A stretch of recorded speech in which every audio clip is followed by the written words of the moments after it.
episode of Strive 365, the podcast dedicated to helping you push through challenges and thrive every day, no matter the odds. We're here to help and guide you to live a better life, whether it be mentally, physically, emotionally, or spiritually. And I am your host, Justin Arnold, in the amazing Rockbox studio here in Rochester, New York.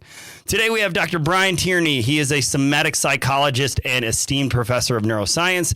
So join us as we explore the fascinating connection between the mind and body, dive into groundbreaking neuroscience insights, and uncover transformative practices to enhance well-being. Let's embrace the power of somatic psychology as we strive to live for a more fulfilling life mentally, emotionally, and spiritually here on Strive 365. So please stay tuned and don't miss a minute of this enlightening conversation I'm sure to have with Dr. Brian Tierney. So Brian Tierney, why don't you introduce yourself to everyone that is listening here today? Go ahead.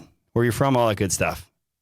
Hey, Justin. Hey, everyone. I'm from Minnesota originally. I'm heading off to Minnesota this week, actually. So I'm going to get some lake time and some water skiing time. Nice.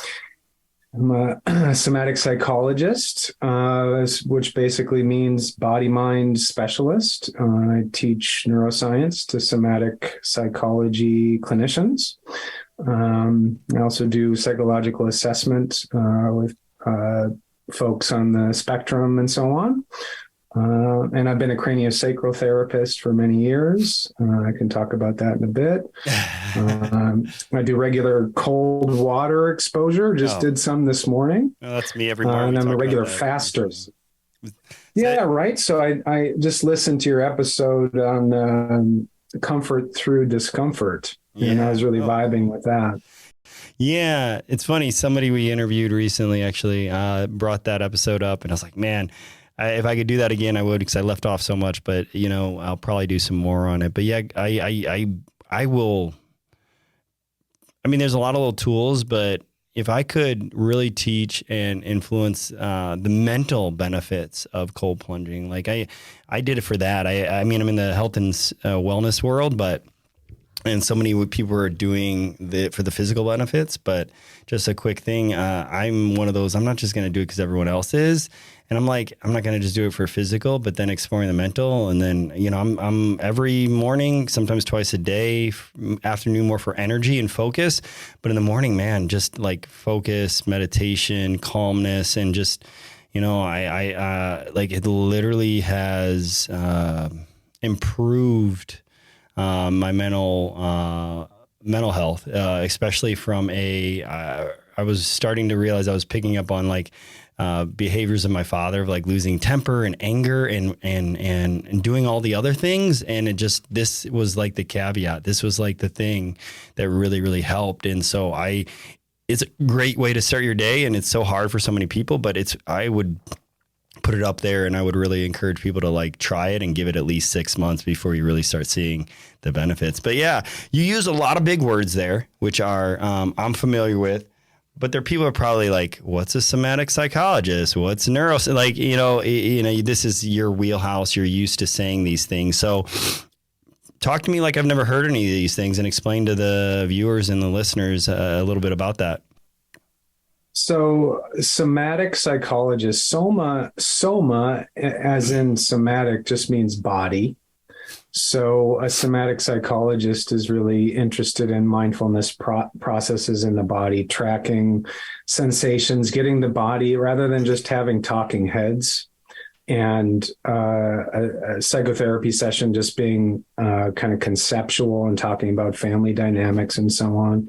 We're interested in getting the body up in gravity, moving around, finding, for example, when a person is anxious, to kind of figure out and orient to what's happening in the body such that the person calls it anxiety. There's something happening in the body that we label anxiety, and the label, the word, is actually an abstraction. So we're interested in getting into the meat of the issue, as it were, and getting people in movement. I use touch because I have a long history as a massage therapist and craniosacral therapist educator, which is, we work with the nervous system, essentially craniosacral therapists.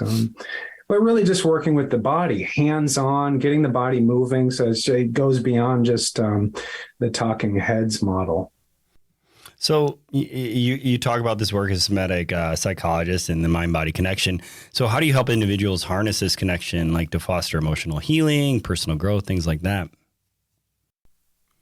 Well, yeah, one of the most popular branches of somatic psychology is trauma resolution therapy. Oh, cool. So, with the general idea being that trauma isn't just in your mind when you have PTSD, it's in your body. Trauma lives in the body. Yeah. So, that's kind of my expertise. I use EMDR and other methods to kind of purge trauma from the body.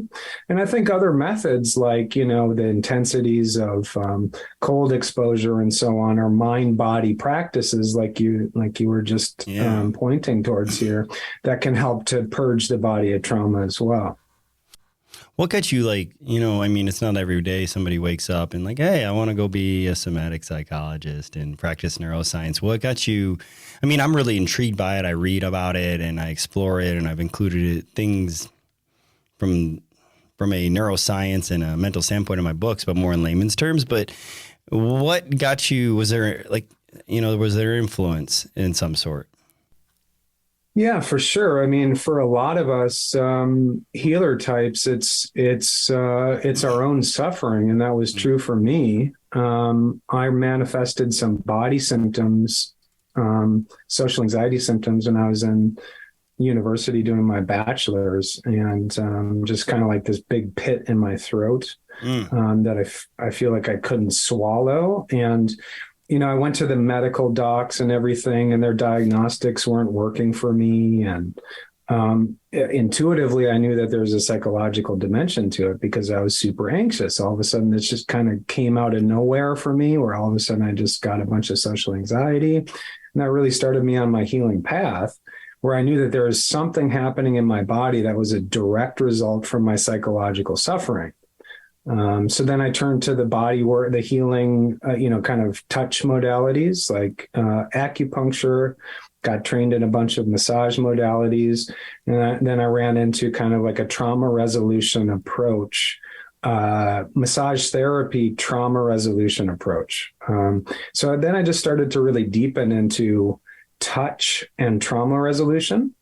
And that eventually led me to some really amazing teachers in the trauma resolution field, like Peter Levine. He's one of the classics, and a lot of folks in the craniosacral community. This is a hands-on trauma resolution modality that works with the nervous system, draws from traditions like Peter Levine. He has this famous book called Waking the Tiger.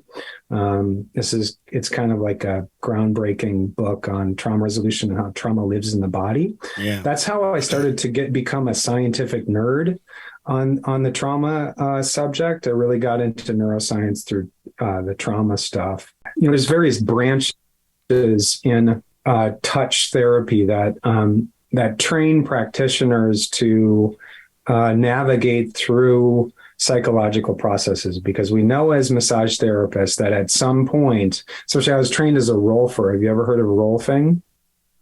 So rolfing is mega deep tissue. It's like get an elbow in the deepest tissue. It's like super intense, right? Yeah. So, through research and treatment of many, many bodies, what we found is that you get your elbow in that adductor, some intense place of the body, and what it can do is it can trigger a trauma process.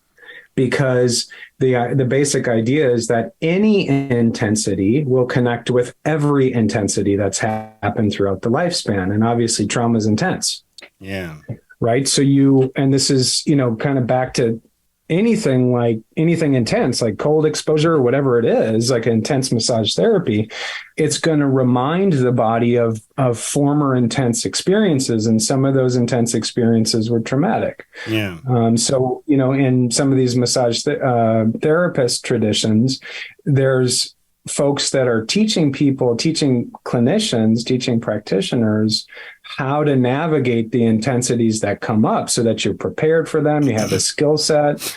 So this isn't, the average run-of-the-mill massage therapist. Is a specialized training that kind of is already understanding that massage will periodically trigger a traumatic process because it can be intense. Yeah. So you talk about, like, for example, my motivation to do a lot of things from the training standpoint was just seeing, my family is debilitating health, various things like cancer, but also preventable things like obesity and diabetes. And then also from my own, physical, mental, emotional abuse, which got me to wonder, help people that are just hurting. And then, of course, realizing a lot of people's physical pains, and even a lot of the people I work with come post physical therapy, how they've attached an identity to their pain point, their bad knees, and some of these things. And people I've worked with, I got stories for days, and then also motivating to write one, and then now coming out with a second book. So do you mind going into deep, like a little bit, like what your suffering was and how it came to be that you turned it into almost a purpose and a passion of yours to be able to help people in the ways that you do? Sure. Yeah. I came to understand that this throat thing was a direct expression of my anxiety. So, and I think what I came to understand over many years, and this took many years of study and contemplation, is that as a man, I had certain aspects of my voice, the neck and the throat have to do with voice. This is where it connects a bit with the yoga stuff and the chakras and all of that, where the throat area has to do with one's ability to express one's truth. Yeah. And growing up in Minnesota, in a culture that thwarted male grief, and that's not just Minnesota, of course. I came to realize that my grieving self, my vulnerable, tender side as a man had been thwarted and choked. And so once I found the voice of my grief, and then later rage, but it was first grief and later it was rage. Once I started to unchoke myself from the grief stranglehold and the rage stranglehold, then I was able to kind of cough out the peach pit that was stuck in my throat. And it really felt cultural in the sense of this wasn't something that was just about my social anxiety. It was something about the be a man box, that was saying, if you grieve, you're a pussy, I laugh because right. And if you rage, you're a horrible abuser, but rage and it took me many years to figure out that rage is fundamentally intelligent, and there's neurobiology to support that. It gives us information. And then, then it's a matter of say again? You said rage gives us information. Did I hear you correctly? Yes. Okay. Yeah. Awesome. And we can talk about the neurobiology of that a bit if you're interested. Yeah, I'm total. This is intriguing because this is fascinating just because I have a chapter in my first book, Purpose Through Pain, and I literally titled it Toxic Masculinity. I did it on purpose. One of my friends who also wrote a book, he's like, you shouldn't do that. And I was like, then I'm going to do that because it's going to trigger people, right? And it's everybody's, we all can have varying definitions. I didn't put in the book like, this is the way, this is how you should be, this is what a man is. It was more on the idea, there's actually a subsection in there that says, be okay with tears. Be okay with crying and the benefits of it. Like, I like to joke around too when it comes to serious stuff. So I'll give a little tidbit in there. I talk in the book about, you wouldn't hold in a poo, would you? That would be painful, hurtful. Why do we hold in our tears? So, but it's fact, right? And so it's like, there's benefits in it. I see it culturally too.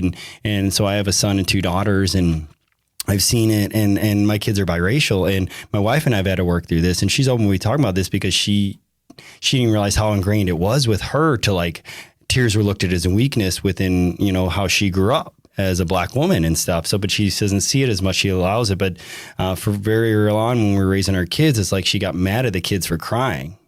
And she didn't even realize she was doing that until I brought it to her witness. And she's like, I didn't even know I was doing that. And it's like, kids should be they're kids. They're going to cry. And then, you may not agree with why they're crying. They may be crying over literally spilt milk, but to them, that's devastating. And, so like we've had some great conversations and we both evolved as parents. But I get it. You want to raise men that are strong and that you want to raise men that take care of, that are care providers and that can, women want to feel protected. But I think, if you hold your emotion in, like you said, it can be released in other ways, like abusive ways and things like that. So yeah, let's talk more about this because this is fascinating to me. Yeah, so it's cool that you brought in that metaphor because it fits for my story, right? Like I had constipation of the throat, and I just needed to find the right plumber. Constipation of the throat. Cough up the fur ball or cough up the poo that was stuck in my throat, and do you have constipation of the throat, Scott? No, yeah. He's in here. I had to fix the camera, but I just thought I'd throw him off there. Go ahead, well, continue. It's pretty common, right? As a psychotherapist and as a somatic guy, it's actually really common that people have somatic symptoms in their throat because voices are so wounded for reasons that we're exploring right now. If we're talking gender, like classical gender binary, women tend to get their anger thwarted a whole shitload and suffer from anger constipation. And men tend to get their grief thwarted and suffer from grief constipation. I want to pause because it's just, maybe you can talk on this, include this. So I have no appendix and we can go down a rabbit hole on that one. But the point is like, I'm more sensitive to foods because of my gut bacteria, which the appendix helps regulate gut bacteria. And we've talked about that on episodes here. Long story short, I work with a lot of people who are stressed and we know the gut's importance now. And if you don't, the gut is important. What he's talking about, I believe, also affects gut health. Like, when you're stressed or trauma, a lot of people who have experienced it usually have IBS or digestion issues or Crohn's or some serious stuff. And you can go back down the line and there could be like your throat sometimes it's in people's stomach. And for me, like I notice when I'm under a lot of stress, like even foods I normally eat, but when I can really regulate it with cold plunges and meditation, and no matter what, my gut health is pretty on point. But like, it's amazing. So I just wanted to bring that up too you're talking about throat and some other things. And I also want to bring up the gut. People just think it's what they eat but they don't realize that like trauma and stress could be a lot of the reason for inflammation and bloating. And I mean, it could be foods too, of course, but this is also a possibility.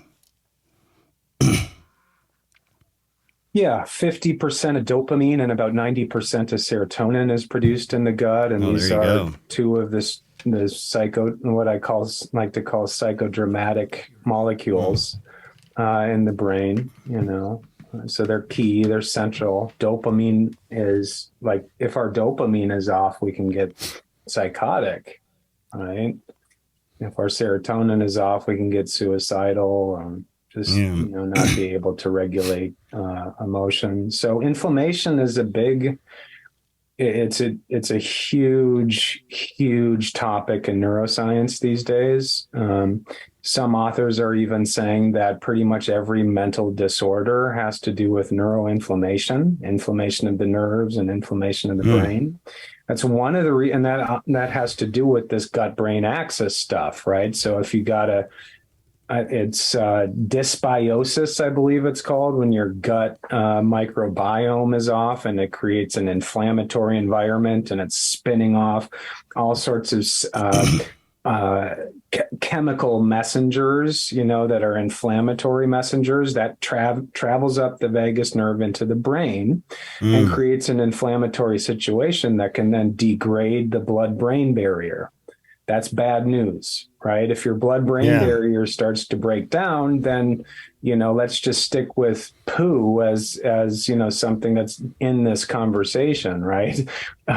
Then the toxins start to travel from the bloodstream into the brain, and the brain becomes a lot less efficient at releasing toxins, and then it's a pretty bad situation for mental health, right? Because then the psyche, the brain and, the psyche both become more susceptible to inflammation.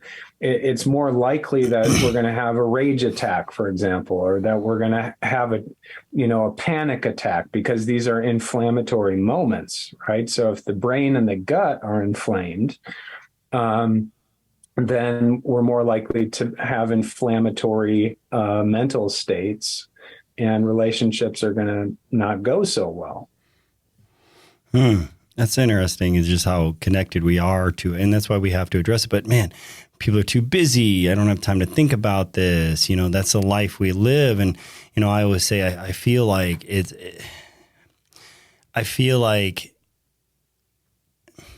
do I want to say this? Like, there's some, like, I'm a believer, so I'll just say it like this. I'm a believer in Jesus, and I always feel like there's this like evil entity in a way, that's literally keeping people from addressing their trauma, and believe what you want, or however the point I'm getting at is that people don't take the time because they don't, quote unquote, make the time, have the time, and which is just compounding on not only themselves, their children. It's becoming generational. It's compounding on society. We're seeing it from the mental aspect of society. So, like, what can people really do, or how do they even know, or what's some simple things? Not everybody may have the monetary access or the physical access to hire somebody like yourself. Are there like some tools, or is there something they can do? Is there some suggestions? Well, a simple intervention is the cold exposure stuff.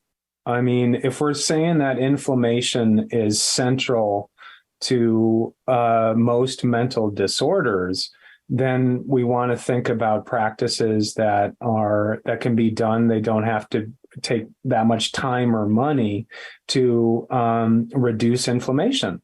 And so the logical answer to that is apply cold, because cold is anti-inflammatory. Scott, get in the cold plunge. Yeah, start with cold showers, and be sure to expose your brain. Okay, so put the brain under. I'm a big advocate, because I see a lot of people doing cold exposure where they don't get their head, and the head is difficult. That's is why there it's avoided. a length of time that people should put their heads? Like, I see people do, like, like, for example, I put my head in for like 10 seconds, 20 seconds, then I immerse my body for about 5 minutes. But I haven't really seen a whole lot of data on head submersion as far as like time. Do you have any Well, you kind of got to hold your breath, right? So, so it's like the kind of top end of that is how long you can hold your breath, and how much, what's your window of tolerance for pain, because you literally get a cold headache, right? Because the deep vasculature in your deep veins in the brain contract, which is good for health, right? You want healthy veins in your brain. But, like, specific to brain exposure, I haven't seen much research, except for kind of, all right, I'm doing my own research. I'm a neuroscientist. I've taught vascular anatomy of the brain for quite some time. So the research is in the research. And the research is in the Have you seen these? Have you seen these where people are like trying? I feel like this is Western culture. This is America, but I could be wrong. But it's like, oh, this is good. Let's go more extreme. And so, like you said, head exposure is good. And like, for example, cold exposure is good. And most research I've read is, correct me if you've seen different, but 49 to 59 degrees for anywhere from like 3 to 10 minutes. Any more really doesn't add to it, but at least that range. And then you said head immersion, there's not a whole lot, but I'm finding benefit, at least from like, holding my breath. I don't go to my max. If I could go to my max, it'd probably be close to 2 minutes, but I go, like I said, about 20 seconds or more, somewhere around there. And then it also depends on what it's like outside. But I'm seeing these people like going for like 40 minutes with those little straws under the water, full body immersion. I'm like, this seems like that extreme, almost like the extreme weight loss. Like, let's eat 1,000 calories and work out 7 days a week doing extreme fitness, because then I'm going to get to where I need to be. And I always believe in less is more, but what are your thoughts on that? I personally think it's a bit crazy to go for the top end. There's free radicals in our body that respond to extreme stress. And there's, like, for example, there's a phenomenon called heat shock proteins. that circulate in the body, and they're actually Okay. inflammatory. And more than likely, there's something akin to cold shock proteins as well that can unravel DNA and so on. So, I've had some hardcore athlete clients or whatever that you would think are super mega healthy because they're doing ultra marathons and stuff like that. But you got so many free radicals blasting through your body and DNA starts unraveling. So one of these guys who was super mega fit died of cancer in his early 50s, probably because he was hitting exercise so hard that those free radicals were unraveling DNA, mitochondrial DNA, and so on. So I think the same is true for cold exposure. Right? Exactly. If you're really being a beast for intensity, which I have been in my life, like I'll admit it, but I've started to orient to the middle zone a little bit, even though the middle zone is still freezing cold. I'm no longer going for, okay, let's try to be 20 minutes in freezing cold water. And let's be more sane with my schedule and what my body is capable of over time, right? Which is more like, and the research kind of poses that 11 minutes total a week is enough in that range that you just described. It doesn't have to be freezing cold, in that 50-degree range where we're looking at about 11 minutes a week. I do it colder because I am a real advocate for getting the contractions and the deep vasculature, the deep veins of the brain. And I find personally, I only get that when the water is kind of like under 40. Yeah. Okay. Yeah, I've been playing around with it a little bit. Can you hear me? Yeah. Hello? Okay. I've been playing around with it a little bit, so I have a temperature regulated tub outside now. I used to do the cold showers. I honestly find the tub's way more beneficial, and I can focus better and I can get into meditation. But I've been playing around with it. I think it's like anything, it took me to really, not that I didn't see immediate benefits, but to really notice the sustainable benefits. And it took me at least 3 months of doing that stuff. So maybe I need to do a little longer, but I'll play around with it. I think mine only goes to 39. So you may have just motivated me to at least twice a week to drop it down to that. But yeah, thanks for sharing that. It's just interesting. I just, people think I'm crazy, but I tell them it's one of these things. If you can control more of your stress, we have so much uncontrollable stress in our world.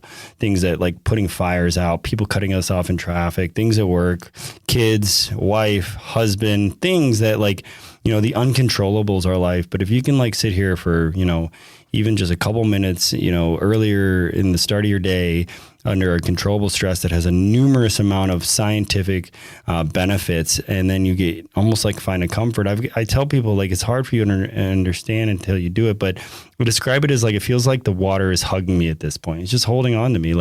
Maybe some mornings, it takes some breathing, but after about a minute, I'm good. It's just water. It's not cold. It's not warm. It's just water, and it's in my body. It's on my body. And my kids are starting to do it and getting used to it. But yeah, they were like kids. They jumped into this and they thought it was crazy. But now they ask for it, especially I got this 13 going on 14 who plays lacrosse at a very high competitive level, travel lacrosse. And she's been doing it more for the muscle soreness and the aches, and she sees the instant relief. And so she's just motivated from that to suck it up a little bit, as we say, and reap the benefits. But I just hope and pray that people will find, I interviewed a guy on here. You talk about ultra athletes. His name was Eric Hinman, and he's a five-time Ironman. And I asked him a question in the end podcast, if you could have one wish essentially. And he said, a cold plunge on every block for the mental health. But first we'd have to coach people through it and teach them and encourage them and motivate them. But yeah, I love his thought process because he sees it too. And if more and more we realize this isn't some trend, this isn't some crazy thing. I try to tell people there wasn't heated showers, and it wasn't people weren't bathing for thousands of years. They jumped in water, and they did it to cleanse themselves. But I'm sure they found other benefits. I mean, they didn't know the science behind it, but they just felt better. Yeah. They essentially cooled off mentally and physically. So totally. And it's good to cool off, right? I mean, in this inflammatory, and going back to what you're saying about there's some beast out there that keeps us from slowing down and de-inflaming and being compassionate with each other and taking time. And there's a lot of research that's being done about the connection between the nervous system and the immune system. Okay. And psychology. It's a fancy word called psychoneuroimmunology. So this is a connection between mind, nervous system, and immune system. And the immune system and the nervous system are like siblings. They evolve together. They're in constant communication via a particular nerve in the brain called a glial cell. And glial means glue. It kind of glues everything together in the brain. And these are immune sensitive cells. Okay. So if you're inflamed, so the thing that's inflaming the brain is these glial cells. And these are immune system cells, right? So in an inflamed body, in an inflamed society, it creates inflamed brains. And what they're finding in immune research is that marginalized humans, people at the margins that are underserved and undercared for and are subject to racism and classism and all of the isms that are out there, that those isms in the beast directly impact the immune system and directly impact inflammatory processes in the brain. When you have an inflamed brain, it's harder to build neural tissues to self-regulate, to calm yourself down, to go into the anti-inflammatory system in your body. Okay, so the beast is an inflammation beast. It distributes inflammation worldwide through all these mechanisms of hatred and all of these isms and all that. These are the things we need to be talking about and like educate, teachers and politicians. And like, this is marginalized humans directly impact the immune system. Marginalized humans are, like you said, are more directly, their immune systems are more directly impacted, and their inflammation in the brain is increased, is what you said, in the marginalized humans in the world. So the isms, and as you talk about, so it's just, why is this not being talked about enough? Because it's like we're trying to do all these other things, as I call like Band-Aid solutions to a leg that's cut off. But, talking about these things, it seems far more important. I remember even my wife when she was seeing a doctor that, African Americans, typically this, and this, heart disease, blood pressure, and all these things. And it's like, you're already saying a lot of the reasons why it is what it is. And these are things that we need to be working on. It's not necessarily hereditary. It's more of the way they're treated, essentially, and how they have been over, hundreds, thousands of years. And it's just turned into their immune function and into their brain psyche. And it's like, so this is going to take generations of work, but people even aren't even aware, right? Like, so first we need to make them aware, and then we need to start to do the work. And then, politics isn't helping because politics is inflammatory. We're a world of inflammation. It's exactly right. Politics is almost by definition inflammatory now. Like I can't even hang for even a minute before I'm inflamed, right? Like, which inflames the brain and inflames the gut and makes us sicker. And we're wondering why, we're sicker. we're mentally sicker, our guts are, and it's all of these accumulating effects, and there's ways around it. And, like cold plunge is one thing, but like, you talk about stress reduction and emotional well-being, in your work, on your websites, on your social media pages. Like share some practical techniques that listeners can incorporate into their daily routines, to cultivate a more grounded and balanced life. Maybe we just start there, start doing the things. Maybe we don't explore these different trauma things, but maybe just doing these things and then starting to see the results from it. So what are some of those things, those daily routines or stuff to ground them and balance them out a little bit? Yep. So, systematic cold exposure, starting slow with cold showers, and maybe putting your hands in ice is a good thing to chill out with and move into an anti-inflammatory system in your body.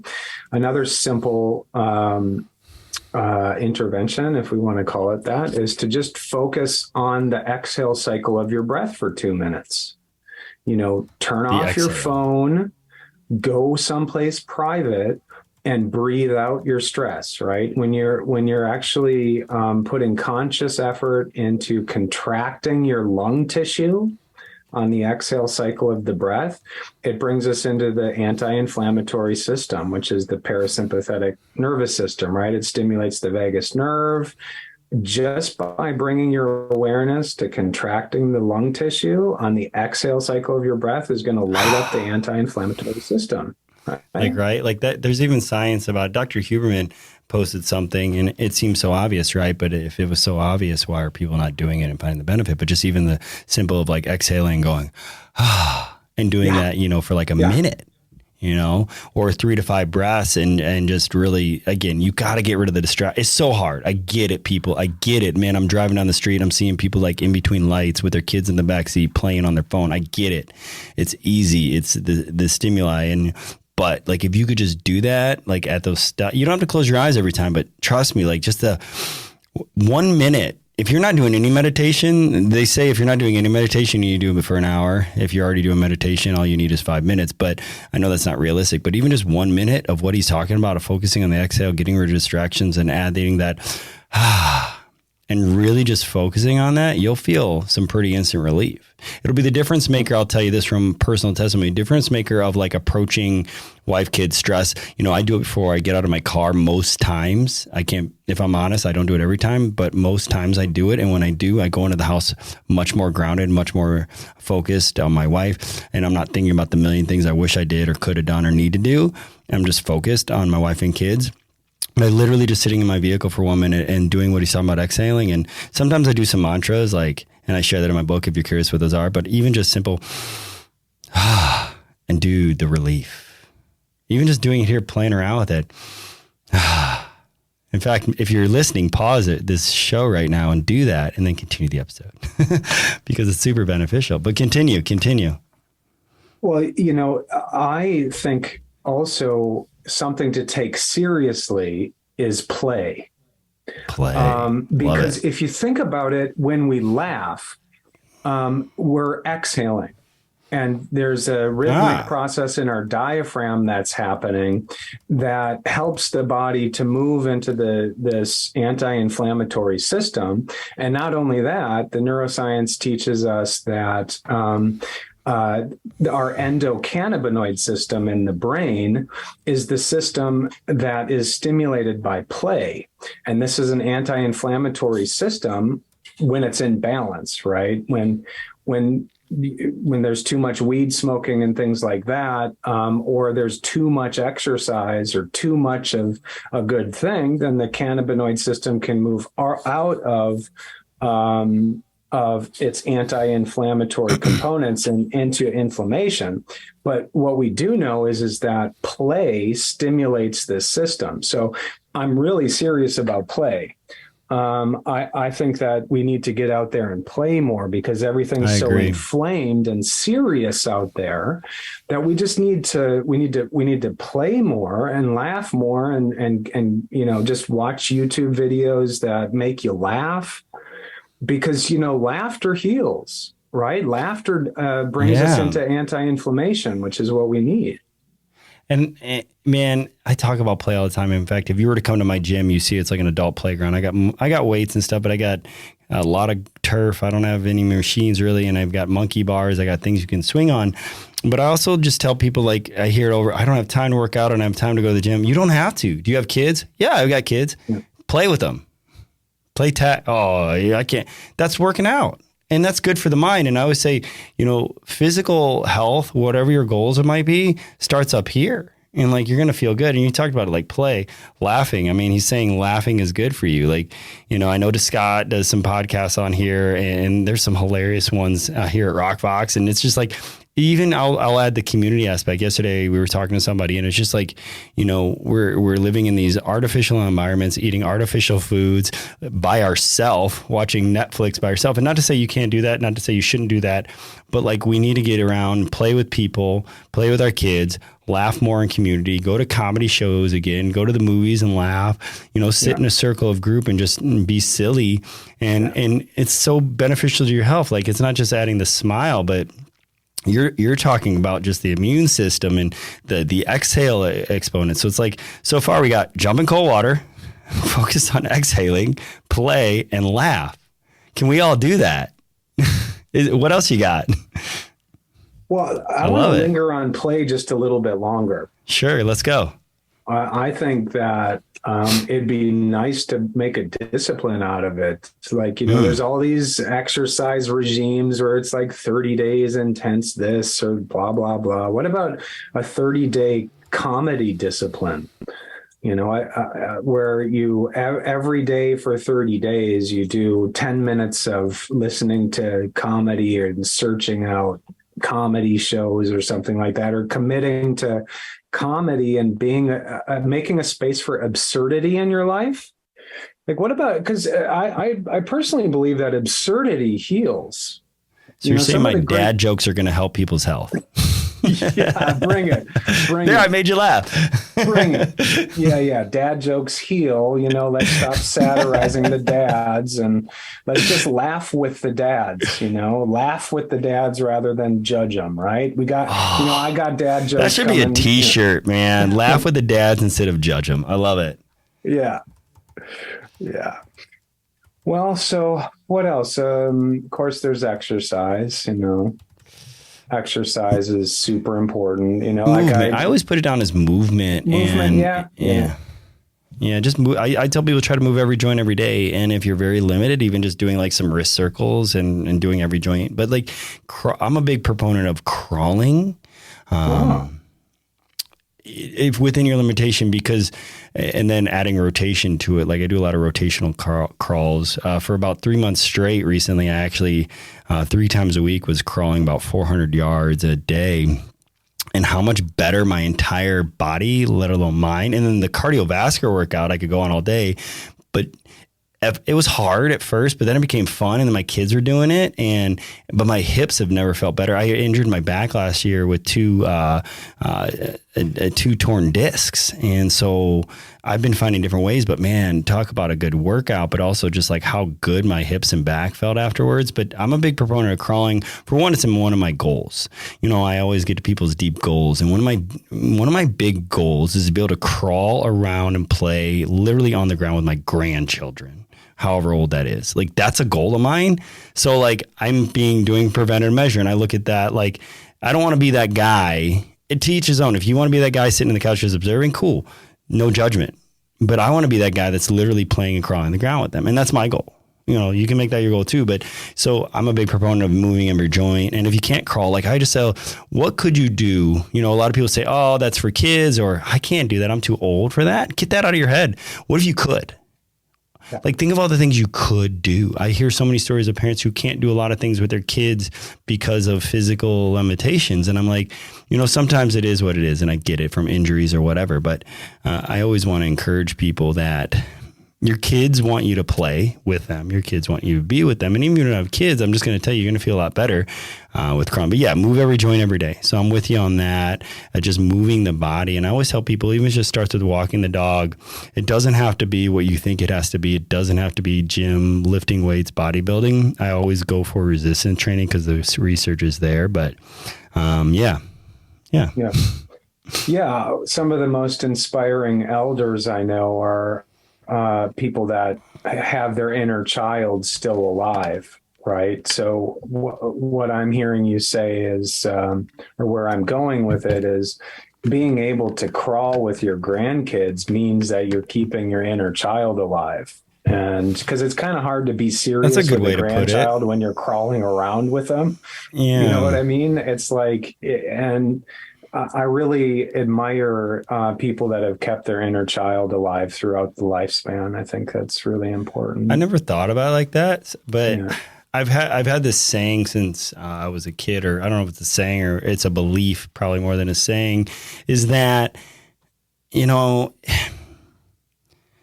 and I had a conversation with somebody who's having a kid, and I made a post on social media about this because they're having a child and they're hearing a lot of negative people around them. And just to give you a little background, these people, it took a lot for them. Like they had to do a lot of spend a lot of money and do a lot of different things to be able to get for his wife to be able to get pregnant. And I'm not going to share the whole story, but let's just know it was really challenging. And they're finally having a baby, so they're super grateful. And all they're hearing is a lot of negativity around them. He was telling me the other day, we meet in this men's group on a Saturday, and like, oh, your life is over. Oh man, you're going to be tired. Like all that stuff. And it's like, it's different for everybody. And I told him, I was like, I loved having kids. I've always had this perspective. It's like, you're saying I get to sled again? I get to play tag again? Like, what adults do you know are like going sledding that don't have kids? Or when we go to a sledding hill, you'll see some parents. I don't act like I'm the only dad, but most of them, you know what they're doing? They got a cooler of beer. They're up at the top of the hill drinking it, which is cool if that's their choice. But I'm telling you, it's so much more fun if I can go sledding, if I can play tag in the backyard. I got two kids that play hockey. One plays lacrosse and one of them plays baseball. Like, I get to play sports again, and I'm not like competing against anything. It's just like, yeah, I get tired and I get sore, but it encouraged me to actually, like, I didn't grow up playing hockey, so I'm actually playing hockey now. I learned the sport last year, and now I'm playing on a team. And I'm like, to play a sport at 42, like, it's so fun. And then to play again and be a kid, like, you hear the phrase, oh, adulting. And there is things about adulting that, I wish I didn't have to pay bills and do these things. So why don't we balance that out? These things you can't change. You can't, you got to work. You got to provide something to society. You got to make an income. You got to take care of it. And these things suck sometimes. But you got to do it. And well, I guess you don't, but you know what I mean? Like, so why don't we balance it out with some fun? Let's play. Let's be kids. You said inner child. I'm going to borrow that. Let's be that inner. I didn't know that I was doing. I just know that I wanted to have fun until the day I die. And what better way to make an excuse than if you have kids? Like, and as they get older, it does get harder. I mean, like, I'm playing more probably with my 10 and 7, but I'll say this, at least I can go. My daughter's really working on lacrosse and keeping and making her travel team. So just like playing in the backyard lacrosse catch with her, So riding bikes is she loves riding bikes and hiking. So we do that together. So, it's almost like doing things that they want to do, even if, but it's fun, right? So I'm glad you brought that up. Yeah. And I really like how you're framing it, that, what an opportunity parenthood is to relive your childhood, to play again, to, for me, it's like I get to be a spaz, like being a spaz is super fun for me, right? You made me laugh. So I get to just be a spaz and have fun. And yeah, the 15-year-old doesn't like the spaz very much. So I check the spaz at the door a little bit more.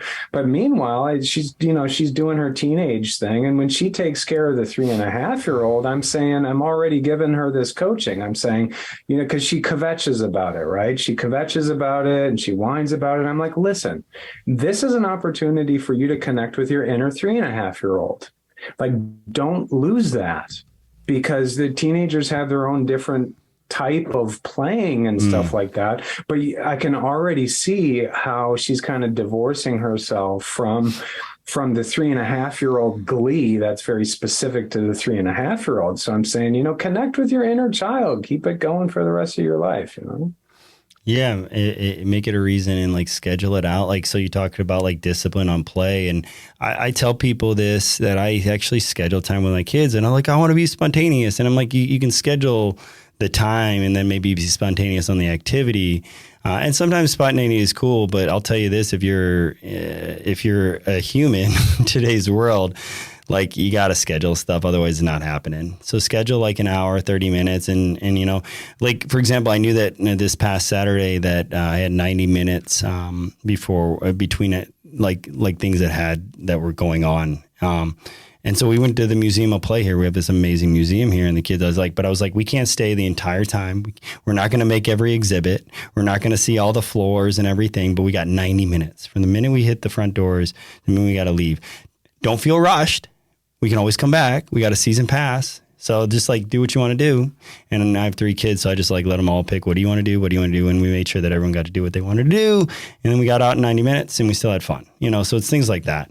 Yeah. So we got a little bit of time here left, about 10 minutes or so, but I want to get to a few other things. So we've talked a little bit about trauma recovery. Like it sounds like it's an essential aspect of your work, correct? So What are some key insights and methodologies that you employ to support individuals that we haven't really talked about here today in the healing journey, especially after experienced trauma?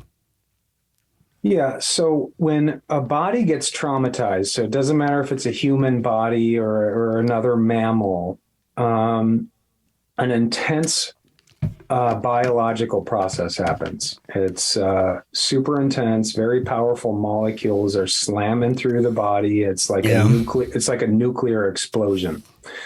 And the big molecules, of course, organize what we call fight, flight, and freeze. So like when a person is deeply stuck in these states in their life, like they become habits, fight, flight, and freeze habits, they need help. Okay. And one of the reasons why they need help is because one of the problems with the beast of civilization is that it teaches our bodies to work around the natural biological process of resetting. So like when an animal out in nature, like we have a predator and prey dynamic, right? A prey animal gets bitten by a predator animal, and if it survives, it'll often go into this freeze response, really powerful opioids going through the body during the freeze response, dissociative chemicals, opioids, bring the body into dissociation. It's like nature's compassion, right? So, oh shit, I might die. So like here we have these chemicals to help us to ease our transition into death through the pain. So the animal goes into this opioid response and goes into a freeze response in case it dies, for example. But if it doesn't, if something distracts the predator, what we're finding in the research and what Peter Levine talks about and all of us trauma resolution practitioners know is that freeze state needs to be literally shaken out of the body.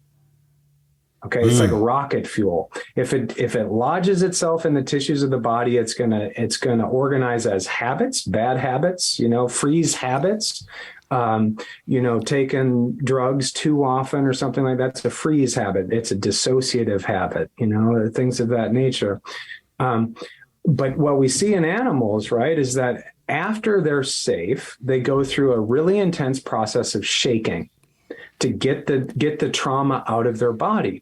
Now, with civilization, because this event looks so weird, to shake off the trauma from your body, essentially we stop kids and stop people from doing it because it makes us feel comfortable.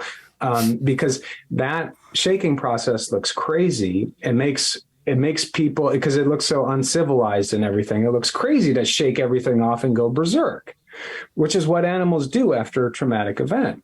But with civilization, we've taught bodies how to not do that. Essentially, we're teaching bodies to not release trauma by holding it in and being civilized and saving face, as it were. Yeah. So like shaking process, like literally putting on music, music that you like, and then just going through whole body shaking for like 5 minutes is really powerful. You don't have to go pay gobs of money to a therapist. A therapist can help and make it more efficient. But trauma release exercise community is there for you on YouTube, and then Shaking. also I've heard of things like that, but never. Just like So that let's that you can laugh do. and let's shake around and music. What about?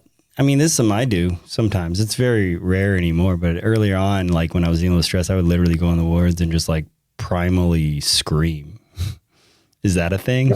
Or is that just me? That's a way of getting it out, right? That's a way of getting that that constipation in the throat moving, right? Just getting it moving, and it actually shakes your vocal cords in a way that, because our voice and the tissues that organize what we're saying or what we're about to say or what we're biting back, because it's like not politically correct or it's not good to release anger or whatever, we bite that back into the tissues of the throat and the jaw, and releasing like that, it literally vibrates some of that held experience, and sometimes the trauma.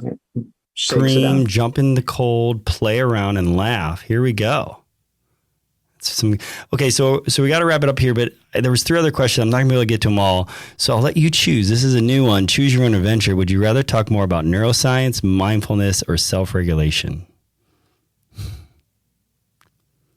Okay, I want to talk about self-regulation. Let's go. That'll be the last, and then we'll have one more. So self-regulation is essential and wonderful. One practice for that is just take your socks off and walk on the earth. Right? It's just like simple, right? Just take off your shoes, take out your socks, and go walk on the grass. It's called grounding. Or crawl, right? I love like it. Justin does.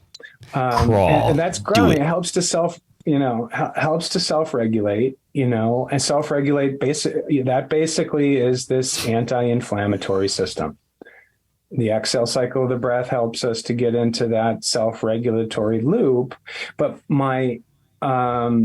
the bone I have to pick with people that talk a lot about self-regulation is that it undermines the other side. So I like to say rock and roll and regulate, or rave and regulate, because the nervous system is healthiest when it moves back and forth in a fluid way between regulated, calm states and aroused states that feel good. So aroused means stimulated by life, laughter, all of that stuff.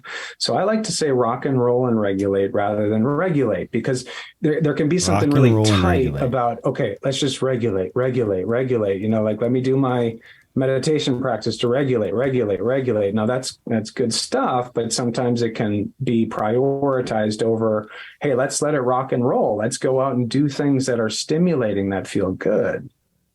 Let's dance. Let's laugh. Let's do things that are stimulating. Would you include like working out in that stimulating type environment? Rock and roll and regulate. Put on the music, let that intensity flow through. It's a different. So basically the idea is that regulation, okay, is better thought of as not only just the ability to dampen negative emotion and to calm down, but to amplify good feeling states, to amplify positive states, to make gratitude a practice, to make healthy stimulation a practice. Go to the gym, let it blast, do things that are intense, that feel good, and they might not feel good, right? It might take a while to kind of embrace them. But I'm really passionate about this idea that regulation isn't just dampening down everything and chilling out. It's about learning how to rock and roll and feel good, and rock and roll and regulate. Man, I love it. One more question. I feel again we could probably pick your brain and talk about a lot, but what message do you hope our listeners will take away from this episode, and how can they continue to learn from you and connect with you on everything you're doing for somatic psychology and neuroscience and things of that sort? But yeah, like, if there's one thing you could share, or what do you hope they get from this episode? And then of course, how they can connect. Yeah, I hope you take the 4 or 6 practical things that I've mentioned, just take it with you. Take play seriously. That's kind of a paradox, right? Shake things off, laugh a little bit more, do a comedy discipline over a month. Walk with bare feet on the ground when you're feeling inflamed, and be an advocate for yourself. Know that social oppression inflames bodies and brains, and hopefully, the best of the best is just be out there being an instrument of anti-inflammation and play and goodness. I love it, man. And how can they connect with you? They can go to my website, which is Somatic Doctor, SOMATIC, doctor spelled out, www.somaticdoctor.com. And then I have Instagram, which is also Somatic Doctor, and I post a bunch of practical stuff on my Instagram account. Maybe you can, in the show notes, you can put my Instagram stuff there. Yeah, we always do. Thanks, Brian. I really appreciate it. This was so cool. Like, this was obviously very intellectual, very educational. We had some fun, though. We had some laughs, and I'm really grateful for your time. And for those that are listening, just remember, you can make one difference. And maybe you're not doing the work that Brian is or that I am, but you can make a difference by just sharing this episode out there, by liking, by subscribing, by commenting, by doing all these things, because even that simple thing will make this episode more aware. We do this for free for you guys, to bring value to the world, honestly. And we bring people like him on here to make the world a better place, to help people strive literally every single day. Simple tips, 1 minute a day, 2 minutes a day, to really thrive, not only for themselves or for everybody around them. So do those things, share it with those. Even if you didn't find value, we know somebody in your circle might. But this one was really cool. Like, I mean, come on. He told you to go out and play and laugh, and you'll be healthier. And I love it. He told some other things too. So rewind it if you missed it. Watch it again, listen to it again, and watch it with some friends if you can, and then maybe laugh over it and talk about it afterwards. So again, thanks for tuning in to another episode of Strive 365. Take care.